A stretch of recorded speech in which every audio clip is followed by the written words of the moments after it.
Bonjour à tous et à toutes. Je vais faire ma présentation en anglais.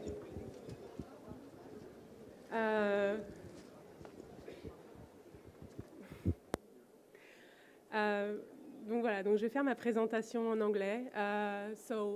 My name is Anne-Françoise RAVALET. As you can hear, I'm French with a quite strong French accent.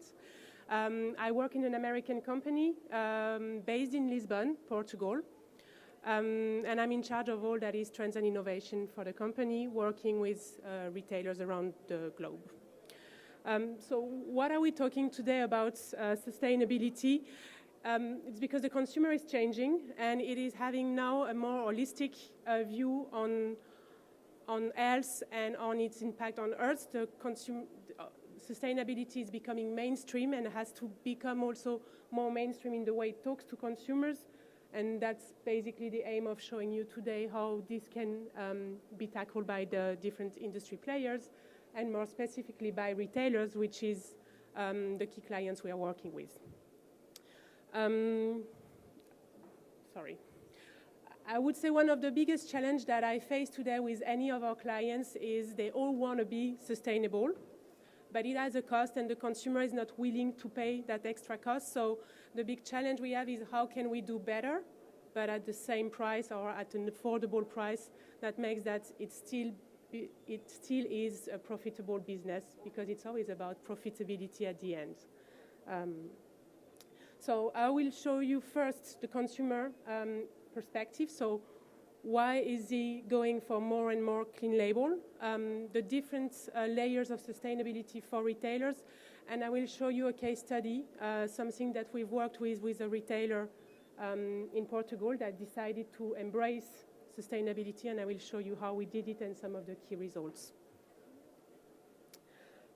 So what are we talking about sustainability today? It's just because of all the food scandals we've been through for the last couple of years. This makes that the consumer is more and more having a negative perception on food and on the food industry. And I mean, if we talk about all the scandals, we can talk about the Matco, we can talk about Listeria, we can talk about Benz and Perrier in the US and in UK. All these things have been impacting consumer perception on products, and that's why today we are talking about sustainability. Without this, consumers would feel pretty good with what they have, pretty sure of it. We prefer to be blind on things than to acknowledge things. One thing that this has changed is the fact that the consumer is more and more reading the labels. I think more than 60% of the consumers today are reading label. It doesn't mean they are understanding it, but they pay attention to it for different reasons.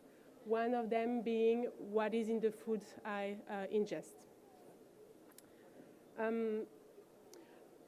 The industry, when this started, the industry started to talk a lot about natural, which is a non-regulated word, and that has been used and most of the time also abused by some companies. And as a consequence, consumers are now mistrusting this claim. The natural claim for the consumers means many things and nothing at the same time. This because of the lack of regulation, and that's why organic is something that makes the consumer feel more comfortable with, because they know there is something behind they can trust, even though we know there are some limits still. So to give you an idea of where we are today, and I'm sure most of the companies are facing this today, in countries like France or Italy, there is a huge mistrust in food companies.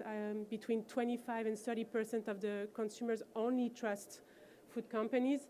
Countries like the UK or even Spain or Portugal are more positive, but we have a lack of trust in this natural claim, and we have to compensate it.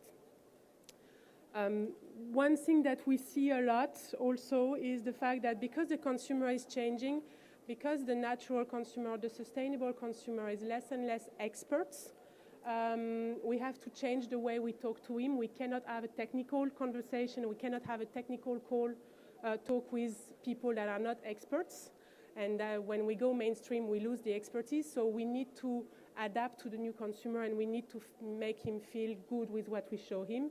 So we are more talking now about positive benefits and functional foods rather than having really technical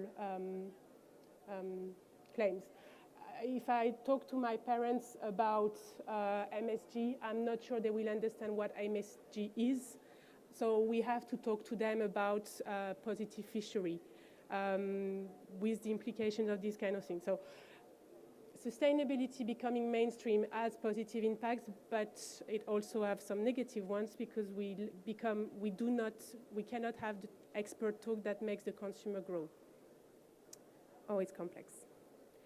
Yeah, just I wanted to show you some examples of how companies have repositioned their packaging to, with the same kind of product, talk to new consumers.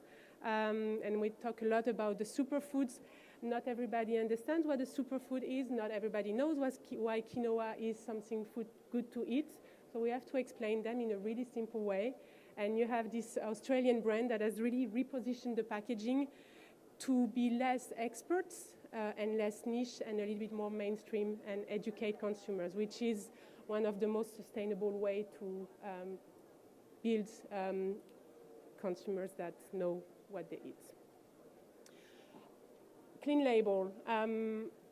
So what we have different types of clients. We work with different kinds of consumers and of suppliers, and we felt at a certain point that we needed to give a meaning to things. We needed to give a common language because actually, when you think about it, clean label is a word that we all hear, but there is no definition of it. So because of our global footprint, we decided to have one common language, and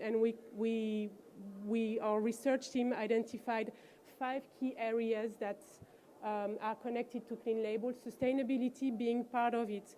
Because actually, sustainability is a piece of something broader, which is for us clean label. So we talk about supply chain, we talk about sustainability, we talk about the claims on the packaging, which are really connected with the label. We talk about free from, and we talk about the ingredients. More in detail. So when we talk about the recognizable ingredients, I told you earlier, the consumer is more and more reading the label, he doesn't necessarily understand it. That's really frustrating when you think about it. If you're reading a label, you try to understand it, and it's full of things that are so technical that you don't understand. It creates a frustration, not a nice experience, and can make that the consumer gets away from sustainability. So we have to help him feel happy about changing his way of consuming.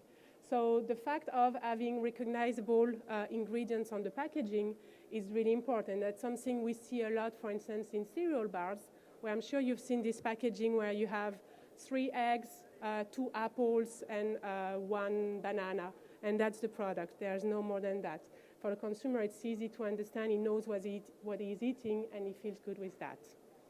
Another thing is free from, and when we talk about free from, that's more the American perspective. Even though Europe is changing, and I've seen that, for instance, Carrefour and Démarche in France are starting to talk about undesirable ingredients, that's a move that the US have done a long time ago, and that's what the free from is about today.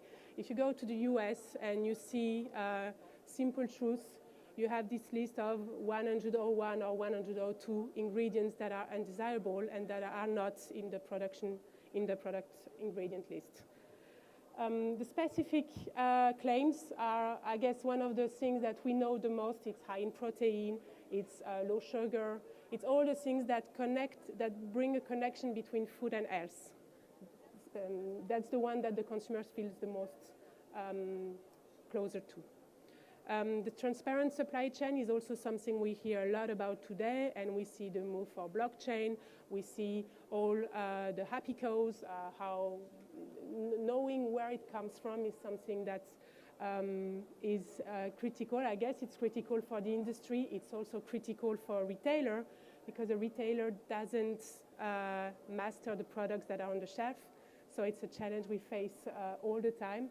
And when we work on private brand with them, that's one of the things that we more and more have to tackle. The last thing is sustainability, and when I talk about sustainability here, it's all that is about fair trade, organic, and safe ingredients. Basically, it's all that is clean. Hope it makes sense for all of you. If you want to talk about it after, just come back to me. The idea now is to show you the different layers of sustainability for retailers, because that's a whole world. I think we could talk days about it, so I've tried to be really synthetic with the time we have. And actually, I want to start with something, with a small video. Because actually, sustainability is not necessarily for us. It's about the future. So what's really important...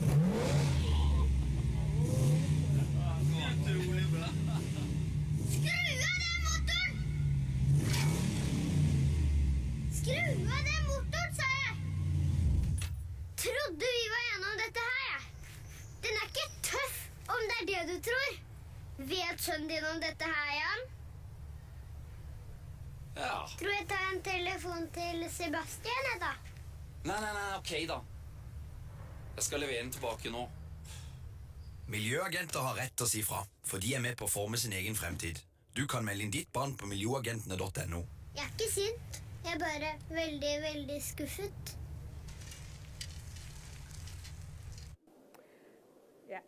I mean, we start with the smallest ones, right? Actually, I'm really, so I have two kids, two boys, 3 and 6, and I have to say that the school is doing an amazing work. My son already knows that the turtles are eating the plastic bags because they confuse them with shellfish. That's amazing. I mean, all these things are making that we won't be sustainable immediately. It's something that has to grow with time, and we have to make them grow. And I mean, educating the kids to be to eat healthier, less processed, to be careful of what they do with what they eat is really important. So yeah, the sustainability is not for us, definitely not. It's for the ones that will come afterwards, and I guess that's something that this insurance company understood really well. Well, I'm sure you all know this. Sustainability is definitely a global topic. We cannot work isolated. It's the matter of all. Everything that we do has an impact on the others, and that's what the 17 goals of the UN is about. The one that I would say directly impacts all of us is the 12th one, with the responsible consumption and production, but we have to act upon most of them. So, even though some might not recognize these goals, they are really, really, really important, and the challenge for us today is to act upon them. When we talk about sustainability, I guess the common knowledge is the 3 areas of sustainability, of responsibility. I want to introduce a 4th one that has been developed by the Hartman Group. When we talk about sustainability for consumers, we tend to talk about the environmental, the economic, and the social responsibility. Actually, when it's about the consumer, we need to integrate the personal one, because the consumer is eating sustainable products for his own, or for the ones that are around him. It's not for, I mean, it is for environmental also, but it's mainly for him. So when we talk about sustainable consumer and consumption, the 4th area is something that makes perfect sense. It's always difficult for me to present it because we are so much used to talk about the 3 areas that I'm always getting a lot of questions when I talk to retailers about that, but I guess it makes a lot of sense at the end. Another thing we talk a lot about is the millennials. The millennials is everywhere. We now start to talk about the Gen Z also. So at Daymon works with retailers. We develop private brand for them. We develop concepts with retailers. And one thing that we wanted to understand was what is going to be the impact of millennials on retail. We know a lot of things about them, but we don't know that much how they are going, what is going to be their relationship with retail and with private brand. So we conducted 1.5 years ago, 2 years ago, a research in 14 or 15 countries around the globe to understand a little bit the relation between millennials and retail on different topics, including sustainability. one thing that we could actually identify is that millennial is not different from the others on sustainability. Sustainability is a matter of all. All generations are really cautious and are really impacted by that.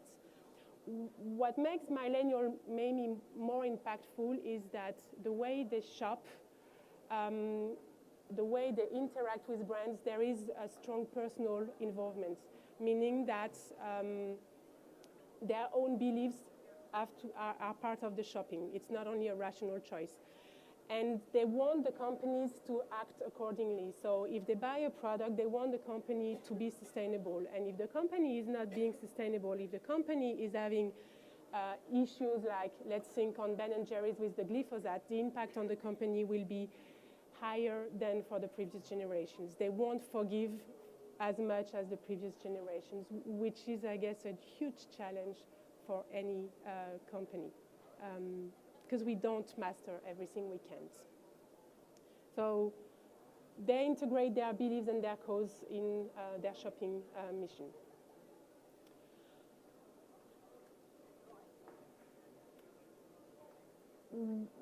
This is something that we call the retail Trinity, and actually this is everything that a retailer is acting upon.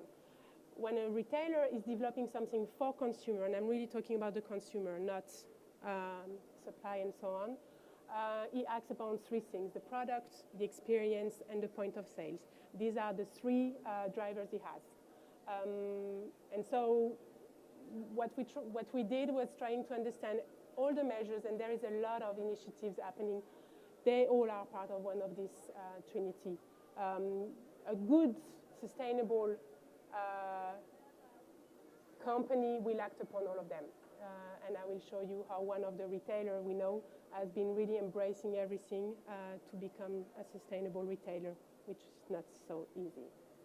So I will show you different initiatives, try to take really different examples of what's happening for the last couple of months. I mean, 2018 is really the year of sustainability. In the past, we were talking about health and wellness, eating healthy, being cautious on what we eat. This year has been a lot of, almost exclusively on sustainability. And what we see coming now, and I saw a lot of products that are also about this, is that actually it's no longer only about sustainability, but it's also being sustainable, healthy, and tasty. So not an easy thing to go, but also quite an amazing challenge because we have to go for something that is good, but that is also tasty and good in terms of experience. So here you have some examples of recent corporate measures that are not impacting the product on the shelf, but because the millennial consumer is paying a lot of attention to the sustainable credentials of the company, they are also really important. For instance, you have this company in Canada, Maison Ciment, which is a zero net store energy. They are actually producing all they consume through solar and geothermic energy. So starting to reduce the impact on the earth.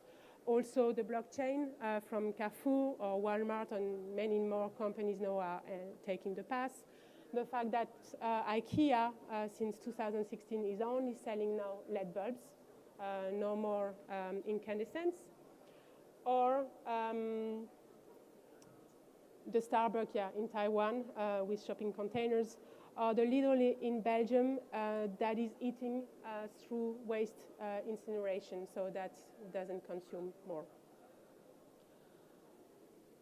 These are things that the consumer is not seeing directly, but that will have a positive impact on the consumer perception on the brand.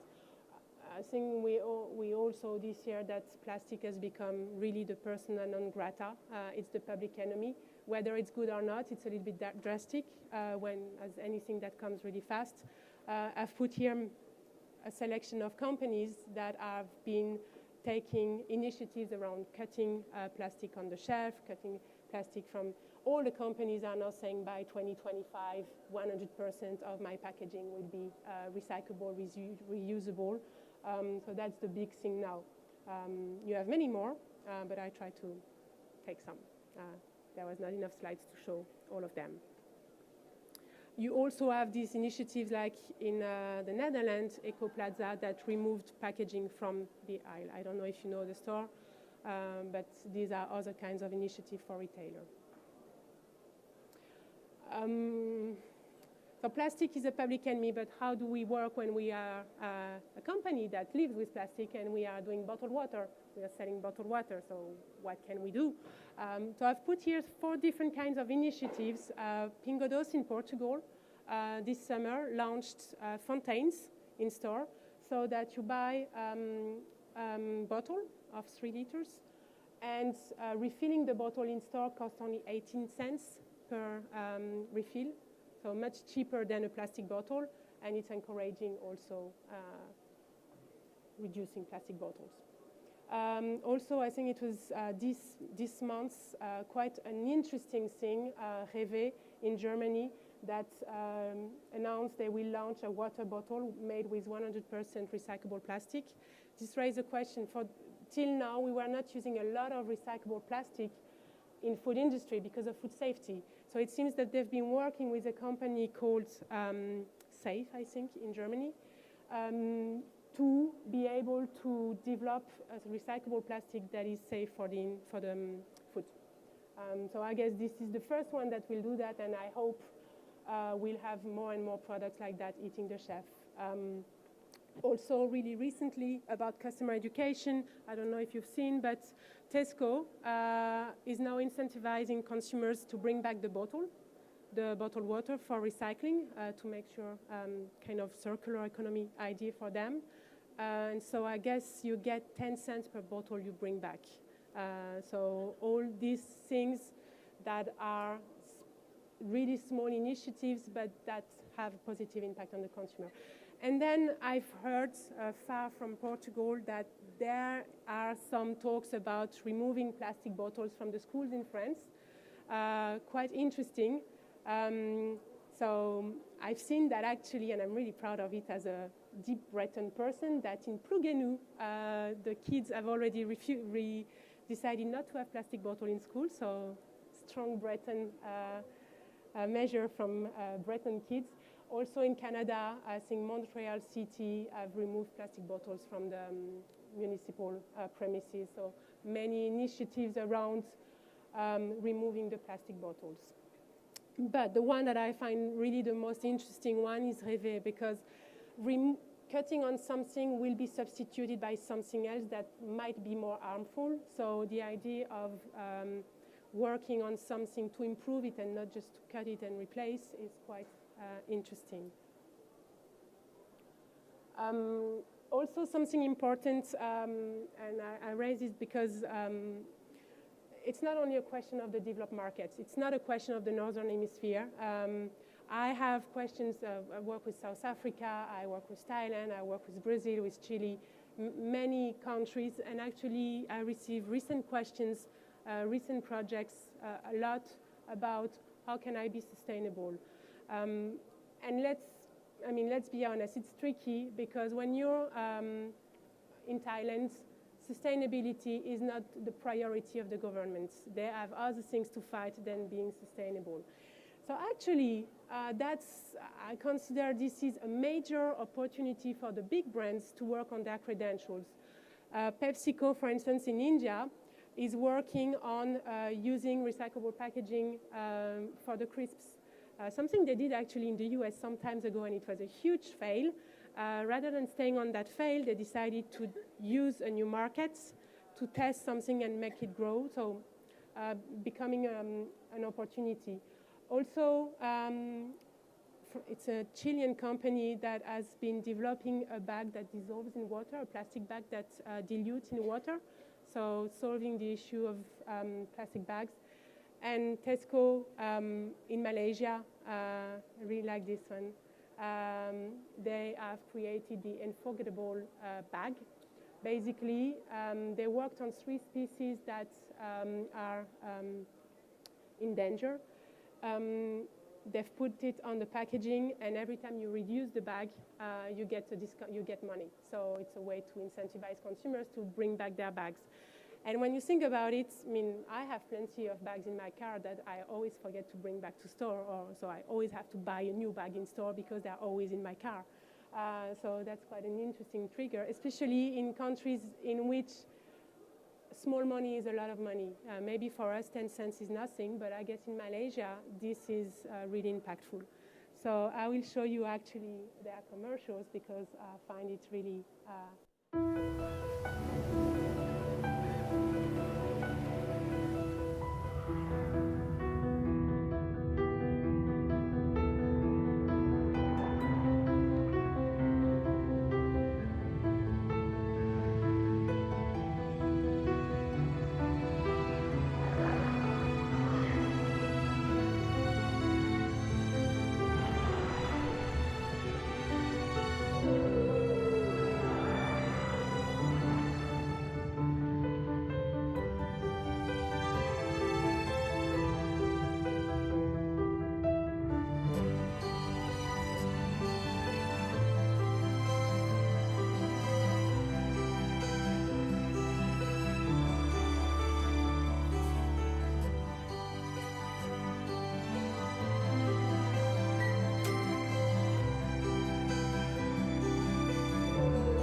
this was a Malaysian initiative, and actually new Tesco countries have been embracing it, so really interesting. And I don't work for Tesco, just to make things clear.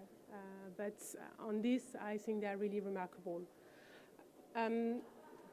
It's not only about packaging. So Tesco, again, I'm really sorry, launched late last year the Tesco EcoActive detergent line. EcoActive is actually, the packaging is recyclable, made with at least 45% of recyclable plastic, which is a big change. And some retailers decide not to communicate around this. Tesco decided to create a specific line around it to really show how they are acting about sustainability. It's a really colorful, really interesting line. You also have the edible packaging made with seaweed. That's something we see more and more. I mean, seaweed is, algae is a source of product development amazing. This is now becoming everywhere. I've seen cutlery of seaweed. I never saw packaging. So this is an interesting one. You also have Lego, a plastic company. I mean, Lego is plastic. So they are starting to develop sugarcane bricks. The Carlsberg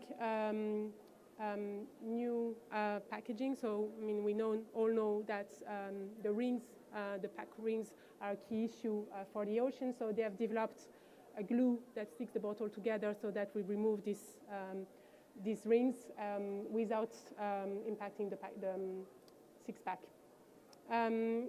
There is something that I guess consumers are less aware of, which is going to be one of the biggest challenges in the coming years, and is going to be quite difficult to sell.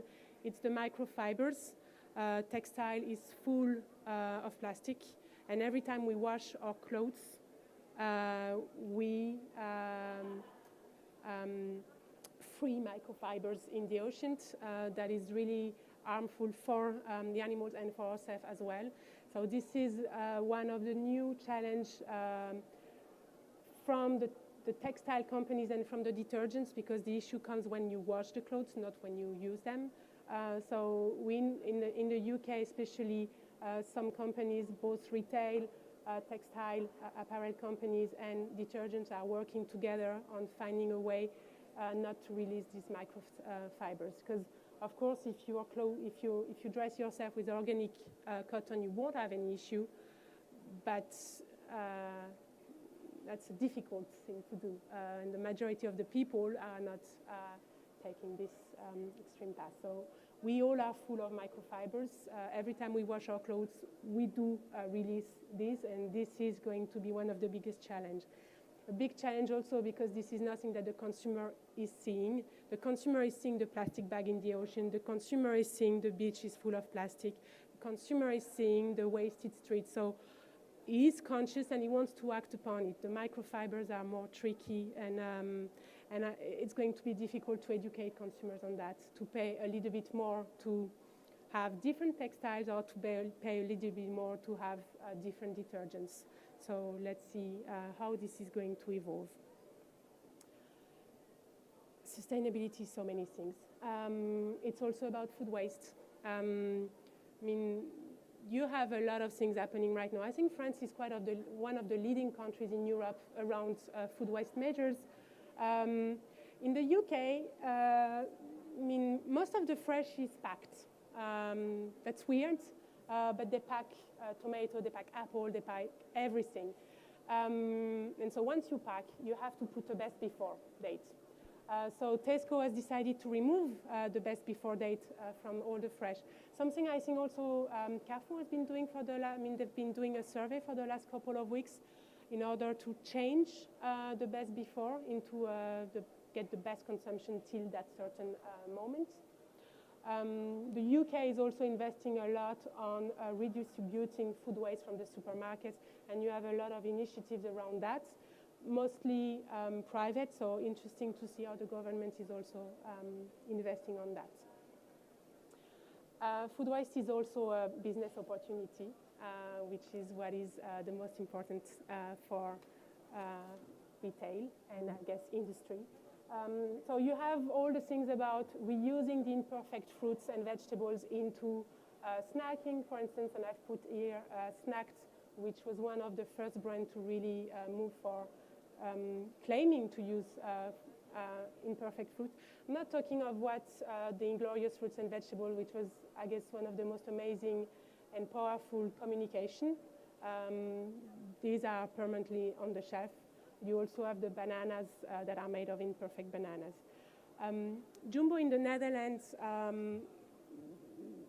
we talk here more of the circular economy. So they developed a full range of ketchup and table sauces made out of the wasted foods on the production line. And so they just get it and do ketchup from it, because if the product is not beautiful, it doesn't mean it cannot be transformed to become something good. So this is starting to imply the circular economy to product development in retail. And a company that is quite interesting, it's a Portuguese retailer called Sonai, which is actually one of the best in-class retailer in terms of circular economy. They've launched a program called Transformate, which is best in class in the EU. So they're doing really a good job. And they have the similar approach. So they get all the wasted products or the too mature products, the products that you won't buy, and they get it, work with suppliers to develop, in this case, chutneys last year, and this year was the launch of the banana bread. So all this to make the consumer feel happy, and to impact also positively profitability. So actually, I think today there is the Consumer Goods Forum in Porto about sustainability, and it's hosted by Sonai, which is really one of, when we talk about retail, they are in Europe one of the most engaged retailer around all that is circular economy. And so here, even it has become a profitable activity for them, and they claim that they've saved €1 million through these measures. So it's not only, I think most of the time we see this kind of measure as a cost. And what is good to see now is that we start to see the benefits of it, and not only the positive credentials, but also the business profit, which is what makes that we are all here. If we don't do benefits, we won't stay long, so it always has to become something profitable. And I'm happy to see that this is becoming more and more profitable, so that we can get more and more measures and initiatives around this. Going back to the consumer, when we talk about sustainability, I guess the most mainstream, the most known topic is organic. You live in a country in which organic is really well spread. Believe me, when I go to see our clients around the world, That's not the case everywhere. Actually, the US is really developed, and Europe is really one of the best in-class markets. So I've put here some figures to show the potential of organic. Even in Europe, I live in Portugal, organic entered the shelf only last year. I was really struggling to buy organic food since till last year. The tricky thing about organic is that if the main consumers are the Northern Hemisphere, the main producers are more Oceania and more undeveloped countries. So we are starting, I guess, to have a gap between production and consumption, which might lead to an impact on price. But what measures that we see that are coming and that will help this is to support farmers to transition to organic. We don't have, in France, we have a lot of organic, but not enough to sustain the organic demand. So it's also the role of retailers and of companies to help farmers to transition to organic, and that's something we see a lot, and we see a lot of communication around this topic. Also, organic are big figures, but here you have figures of the share of organic in some selected countries and the growth. Organic is only 1.5% of the UK sales. It's almost nothing, growing 7%. France is quite advanced compared to other markets, but what's quite impressive is the growth. And then we see all the Nordics are more developed, but still growing. So organic is the easiest way also to support consumers to move for sustainable measures. And when we talk about organic and retail, I cannot not talk of Kroger and Simple Truth. I don't know if you are familiar with these brands. Simple Truth is a brand that was launched by Kroger in 2012. They rebranded some of their products. Kroger is, as many American retailers, it's the combination of a lot of banners. Simple Truth is actually a brand that is across banners, across categories. I think today they have more than 1,000 for more than almost 1,500 products, and it's a $2 billion brand. So quite, $2 billion, quite amazing. Half being generated by organic, because that's the US view on health.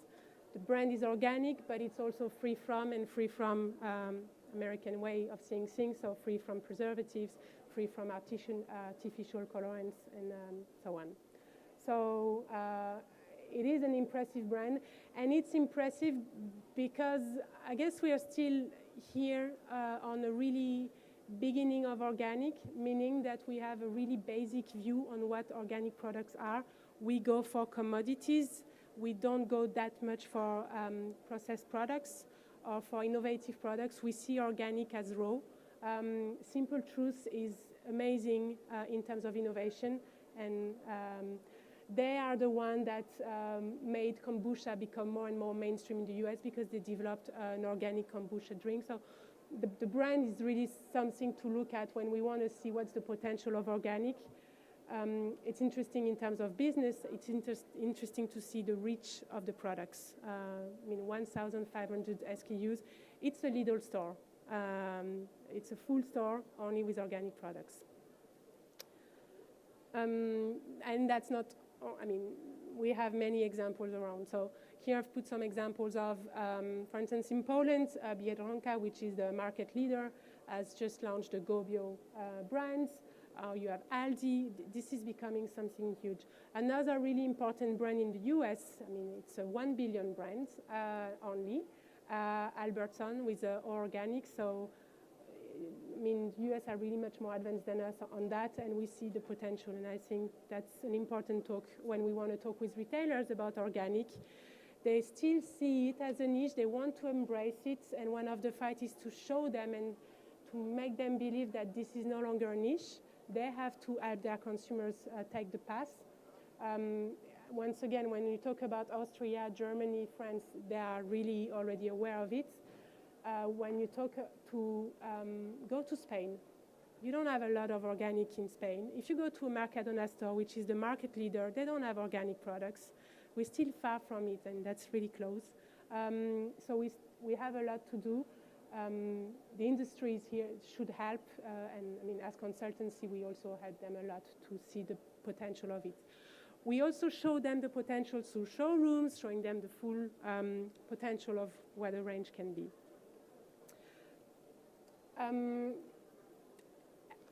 It's also, I mean, I talk a lot about retail, but one thing that is really important is, as I was saying in the beginning, the consumer is being holistic and he wants to behave well in his life overall. And so this is starting to have an impact on the food service, meaning that they also expect restaurants and bars to behave sustainably, in a sustainable way. So that's a new challenge for restaurants. They have to behave in a sustainable way. But I guess the main challenge is, how am I going to explain I'm doing it to consumers, because they come to eat food. So I don't have a lot of opportunities to talk about what I'm doing, but that's something that needs to be explained. And of course, going back to retail, also something that the retailers, and especially cash and carries, have to do. They have to help the small businesses, the small restaurants, the small HECA business to become more sustainable. And I've put here an example of what Metro has been doing, but this is going to be the next challenge. I guess the end consumer is already embracing it. The next step is going for cash and carry. I went yesterday to visit a Metro store in Paris. Organic is there, but that's still not something really as big as we could expect, we should wish. So, yeah. And healthy eating is also about the animal welfare, and this is the moment we talk about the new trend of vegetarians and vegans, which are now everywhere. Even in Portugal, which is really a meat country, meat and fish country, we have a growing vegan community. And what's interesting to see is the new joiners to this kind of diet are not here. They're not here for the animal per se, but for reducing the impact of animal breeding on the environment. If you ask them, most of them also move to vegan to have a positive environmental impact. So, and this is also conveyed a lot by, I mean, this is something that is really important to the new generation. And so, I mean, the big drivers to the vegan rise are the influencers. Social media is really critical, and you have all these celebrities that are claiming they become vegan, how good they feel, and this is something that influences the new generation, so they become vegans. When you ask them why, really, some of them say they turn vegan because they don't want to kill animals, or they want to have a positive impact on the environment. So these two drivers. Once again, a consumer trend that becomes a business opportunity for brands and for retailers. Tesco, first Carrefour, I think, was one of the first big retailer to embrace the vegetarian opportunity with their veggie brands. I think it was in 2015 or 16. The big thing was this year Tesco with the Wicked Kitchen, which is developed with Whole Foods Chef, a full range of really amazing vegetarian and vegan meals. But you also have Lidl with My Best Veggie, or McDonald's that are also embracing the vegetarian opportunity. So interesting to see how the industry is starting to tackle the vegetarian. And of course, I mean, one of the business opportunity here is also all the plant-based, and we see more and more, and I think the trade show is full of plant-based proteins, because you can't remove proteins, so if you want to remove the meat, you have to add something else. And so this is also a new opportunity for businesses to grow plant-based proteins. But it's not necessarily, I mean, the animal welfare is not only about cutting meat, it's also about the animal welfare. And so you have all this move for the cage-free chickens, or this interesting brand from Aldi in Germany, Fair and Good, which claims that the product has been breeded he had a nice life until he had a nice life. And actually, when you look at the Mintel figures, you see that the animal welfare claim has been growing, almost 100% for the last couple of years. So this is a big opportunity. This to say, the animal welfare is not only about vegetarian, it's not only about cutting meat, it's also about promoting the positive credentials of meat productions. So vegetarian is not necessarily, or the animal welfare is not necessarily a threat for the industry as long as the industry takes it on the positive way and sees the opportunity to claim the welfare of animals in the production line.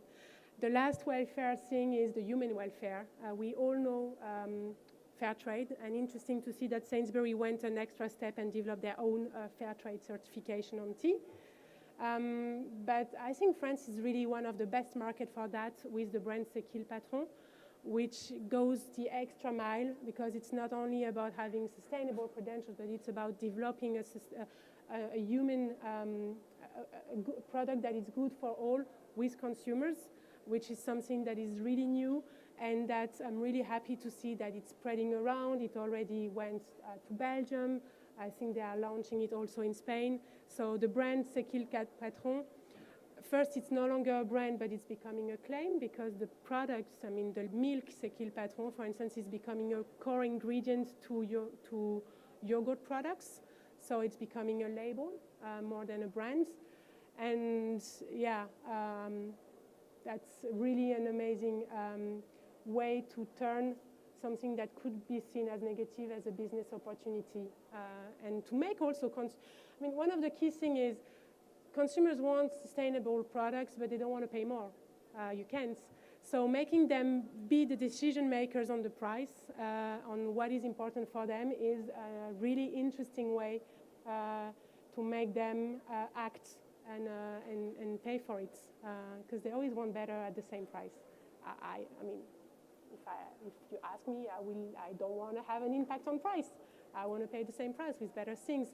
On this one, it's really different because there is a commitment of them. So they are really part of the process building of the product credentials. They decide how much they see the impact on price. So that's also a strong, sustainable, best in class. The thing with all this is you have a lot, millions of initiatives all going different ways. I think there is companies are really lost. They want to go for sustainability, but how? What are they going to do? Are they going to start with communication? Are they going to start with organic? It's really complicated. They all want to go for it, but the how is really a complex question. That's why I wanted to talk to you about something that's actually we did with a retailer. So we worked with the aquarium of Lisbon. The aquarium is a retailer because you have a gift store. Think of the gift stores if you go to a zoo, an aquarium, whatsoever. It's crowded with plastic products. So what's the purpose of the scenario is to preserve the ocean. That's their core objective. And then when you enter the store, it's full of plastic, misalignments. So they came to us as experts of product development to see how they can counter that. How can they have a sustainable store? So we worked with them, and I'm going to show you a little bit the process behind and also the results. Because what I like about this is that this was not a product development. It started as a product development initiative, and it became a full concept. It is now part of the DNA of the Oceanario to become sustainable. They embraced it across all the medias, across all, from communication to store to product, which makes that they are consistent, and that's something that at the end is bringing additional revenue, so really good. So it all started with this, that I think we all have in mind these kind of big figures, these key claims, these strong messages that are always passed to us. So by 2050, there will be more plastic than fish in the ocean. When you are an oceanarium, I mean, this is impactful. Also, 80% of all marine population is made of plastic. But because we only recycle 5 to 10% of the plastic we use, so how are we going to do that? And once again, if we look at the store, it's full of plastic. We are not being consistent with the message we want to pass. So they came to us and they asked, well, to help them. We work a little bit the store to make it be aligned with their positioning. So the big challenge was, that the aquarium carried a lot of plastic. I mean, this peluche, purple, blue, pink, all the colors, the pens, you know, the amazing pens that I have. I mean, it was really amazing. So they contacted us to work on this, and what we told them is, fine, but it cannot be only about the assortment. If you want to impact and if you want to have a positive impact, if you want to be aligned with your core, it cannot be only about the products. It has to be about who you are, the way you communicate, has to be about the store. The store has to be reworked so that you convey this to consumers and you educate them. So coming back to the retail Trinity, we worked with them on the 3 pillars, which is the product, the experience, and the point of sale. The first thing we created was a strong claim, the hashtag See the Future. If you go to Twitter or if you go to Facebook and you will see it. So this was the starting point to create the concept, the full store concept. And this was something also important for us to talk to the new generation and to be also on social medias and communicate. So I will detail a little bit the process really, really quickly. But it all started with setting a strategy. I think the main thing, every time you want to make a big change, and that's something retailers are not really good at. They are really good at tactic decisions, but they are not really good at setting a plan and being strategic. So we helped them on that. We set the strategy. We built with them what we called a sustainable manual to really write down what we accept, what we do not accept, which kind of material, which kind of companies, which kind of certifications, what are going to be the fundamentals of the products we're going to develop, which became our guideline. So this was the first step.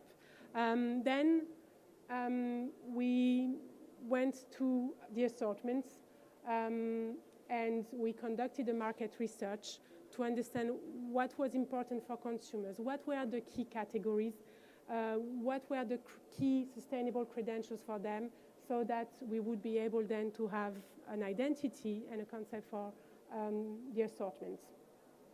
Also, we worked on the assortment rationalization. Actually, when you really think about it, optimizing the assortment is a sustainable measure. I think they had more than 1,000 products in store. We are moving to 500. Why? Because you don't need to have 10 pens. You can have 2 or 3 good pens. I mean, in the sense, when we talk about a gift store, it's supposed to be a pleasure. So you don't have to be products. You don't have to be so much variety. You have to make things that make you feel happy buying. One of the big challenges of the gift store is that it's non-food, and non-food is about China and is about plastic. So it has been a challenge. So the assortment rationalization has been an important sustainable act also, so that we have a clean offer to consumers. We don't have an overwhelming offer to consumers, but we have a clean approach. Then we move to product development.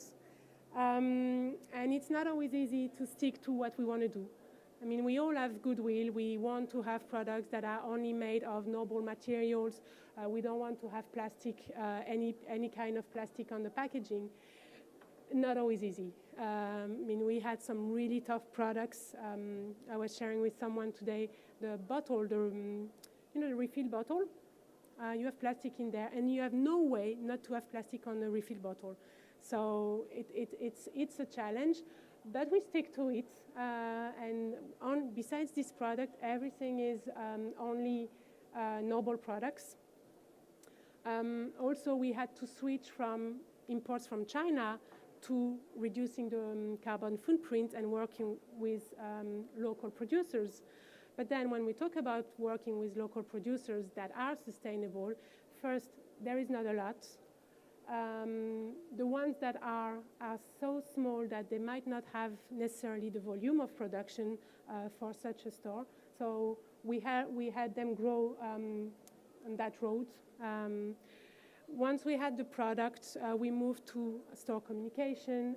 We spread the future. We developed the store concept with noble materials once again, and we are now in the stage of monitoring. We change step by step. I mean, we cannot remove all the products. We have to clean the stock, of course. So this is a learning process. But I mean, the feedback is really positive. We are now conducting a research with the visitors to see how they feel. And of course, someone that is visiting it for the first time is not seeing the change, but the people that have already visited in the past and come back do see an added value. Important thing for the gift store is the average basket has been increasing. So it is showing positive signs. And there's been a lot of buzz on social medias. And the last thing is the Oceanario has become a pioneer and is now being a best-in-class across many other aquariums. There is a federation of aquariums globally. And actually, they are the ones that are setting the stage to change a gift store to be aligned with the mission of the Oceanario. So the results, you have here some examples. They are really positive, and I guess we have the emotional results, which is the buzz around it, and we have the business results that are really also helping us to believe in it and to showcase. This is something we showcase a lot to any kind of retailer to tell them something which is sustainability is not a cost. It will become a profit at the end. So every time we start to see this kind of positive results, that's the way we can spread the movement. And here some examples of how it spread around social media. So you see the future, the store. We don't know if actually Emmanuel Macron didn't steal us, or there is no Planet B because it was slightly before. So maybe it came to the scenario before. But there is a lot. I mean, all the messaging is really positive. The labels have been made to be sustainable. Yeah, that's about it, about the initiatives and how this can become a business success. Thank you.